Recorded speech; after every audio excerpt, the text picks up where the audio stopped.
So today we're going to be specifically talking about the three killer theory in the 1996 Wes Craven Scream. Alright, so basically this theory starts out as... You ready? Ready. Do you expect me to say it? No. Okay, good. Alright, so basically what this says is that in the movie there are three killers. I know in the third movie there was revealed that there was a third killer in Sydney's mother's murder, but this goes beyond that. This includes the murders we actually saw take place in the movie itself. I'll just be doing some stupid stuff that has to do with the movie, don't worry. Okay, so basically in the third movie we learned that Sydney's illegitimate half-brother, Roman, confronted Billy and told him about his father's affair with Sydney's mother. And he showed him the clips because he had stalked his mother and recorded it. And he showed it to Billy, and Billy didn't really like that too much. So what Roman did was he convinced Billy to go on a murder spree. He convinced him to murder Sydney's mother, and he basically told him to get a partner in case you got caught and do all that good stuff. Keeping along? Yeah, I know you haven't seen the movie that much, but... Hey, shut up. I just saw it 2 years ago. And there's a few points that point out that maybe Stu, yes, he was the killer, but... He was my favorite. Yeah, Matthew Lillard was awesome. He was. I love him. Who said that? But he wasn't necessarily there for all the murders, especially the first one. Okay, so the first evidence we have is after the first murder, Randy, Sydney, Billy, Stu, Tatum, they're all sitting there at the water fountain discussing the murders. They're discussing what happened when they were interrogated by the police about Casey Becker and Stephen Orth's murders. Now, in the opening scene, there has to be two killers because when Casey is crawling up to the patio in order to call out for her parents get to the door and they notice that it's open and just push it open. And the one killer's already chasing her, so there's no way he could just come into the door, open it, or go into the house, open the door, and still continue to chase her, so there has to be two killers. And when the parents are just pushing in the door, the killer's right there on top of Casey. So... Conspiracy. Oh, wait. Yeah, you're an idiot. Funny junk. And the very next day, we learned that Stu was with Tatum the night before. Now, it could have been something along the lines of how Billy went to Sydney's house that night for like 5 minutes after they killed Casey. But I highly doubt Tatum would have said something along the lines of, oh, he was with me last night, if he was only there for like maybe 5 or 10 minutes. Alright, evidence number 2. Ghosts. In the stock scenes, when Sydney and Tatum are at Tatum's house and they're sitting there, you can see the killer coming in the woods. You can see him walking through the woods and just stalking them. Now, in the very next scene, it's at the video store, where both Stu and Billy are just at the video store already. And Stu's talking to Randy, and Billy's in the horror section trying to find a movie and talking to some girls. Ooh. Now, it'd be hard for either one of them to go to Tatum's house, dress up as a killer, just to sit there and stalk them. Then to go to the video store, and then, get this, in the very next scene, dress up in the same costume, and then go to the supermarket to follow Tatum and Sydney again. Because you see him again at the supermarket in the reflection of the window. Oh, yeah. And get this, you know how it's revealed in the third movie, the third killer is Roman, and that he was a part of killing Sydney's mother?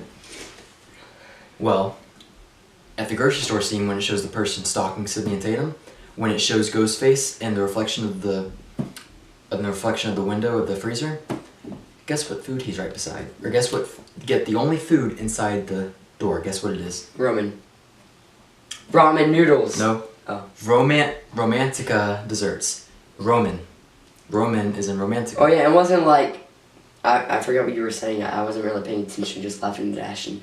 But wasn't it like, were you saying how he was in the grocery store, but a couple minutes later he was in the woods? Well, he was in the woods to start with, stalking Tatum and Sydney, and then the next scene is both Billy and Stu at the video store, and the very next scene after that is him stalking Sydney and Tatum at the grocery store. So, I highly doubt either one of them would want to go from point A to point B to point D to point C at the grocery store.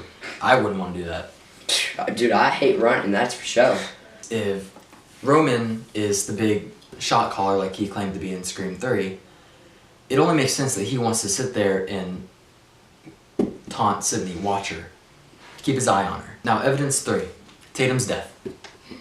Now, basically, when Tatum dies, she goes out into the garage, and when she dies, the killer clearly comes through. The house door. Yeah, that's what I meant. Now, when Tatum went to go get Stu's beer, Stu was greeting people and all that. There's no way he could have gone upstairs, got his costume, walked back downstairs, killed her, then walked back inside with the costume, taken it off, and been unnoticed without anything happening. And then the other dude was in a Billy. sex scene. No, Billy was not in the sex scene yet. Darn! Billy wasn't even at the party yet. And it only makes sense because Sydney and Billy were in a huge fight at that moment, and Billy seems like one of the popular kids at school. Everyone knows him. The cheerleaders are talking about his bubble butt in the bathroom. They seem to know who Billy is. They know the relationship of Billy and Sydney. It seems like the cheerleaders know that, so I'm just assuming everyone knows that. So now, him sneaking inside the house, getting a costume, going to the garage, kill Tatum, to come back inside the house and just sneak back out, to come back in 5 minutes later, it just seems unlikely that he'd be able to get in there and do all that without being noticed. From what he says in Scream 3, Roman was a music video director. No one would have known who he was. So he would have easily been able to sneak inside the house, grab a costume, go out to the garage, kill Tatum, then leave. Out the door again. It would have been easy for him because no one knows who he is. He could have easily went to the house and did all that and then left. No one knows who he is. And just in time for him to leave for the big third act main cast bloodbath to commence. I wonder how many of them just yawned since I yawned.